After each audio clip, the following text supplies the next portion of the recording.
மாணிக்க வாசகர் நிறைய சொல்லிட்டார். புல்லாகி பூடாய் புழுவாய் மரமாகி பல்மிருகமாகி பறவையாய் பாம்பாகி கல்லாய் மனிதராய் பேயாய் கணங்களாய் வல்லசுரருமாகி முனிவராய் தேவராய் செல்லா நின்ற இத்தாவர சங்கமத்துள் எல்லா பிறப்பும் பிறந்து இழைத்தேன் எம்பெருமான் அப்படின்னு அருணகிரிநாதர் வேணா நமக்கு ஒரு யோசனை சொன்னார். நல்லா படிச்சு டிகிரி வாங்கினவங்களை எல்லாம் கூட்டிட்டு வந்து இந்த கடல்ல இருக்கிற மணலை எல்லாம் என்ன வைக்கணுமா, என்ன முடியுமா?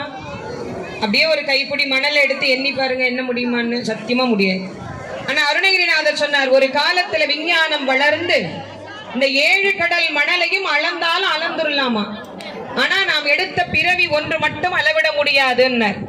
7 கடல் மணலை அளவிடின் அதிகம் எனதிடர் பிறவி அவதாரம் இனி உனதபயம் எனதுயிருடலும் இனியுடன் விடுக முடியாதே கழுகொடு நரியும் எரிப்புவி மரலி கமலன மிகவும் அயர்வானோர் கடனுள்ளத பயம் அடிமையுன் அடிமை கடிகி உன் அடிகள் தருவாயேன்னு.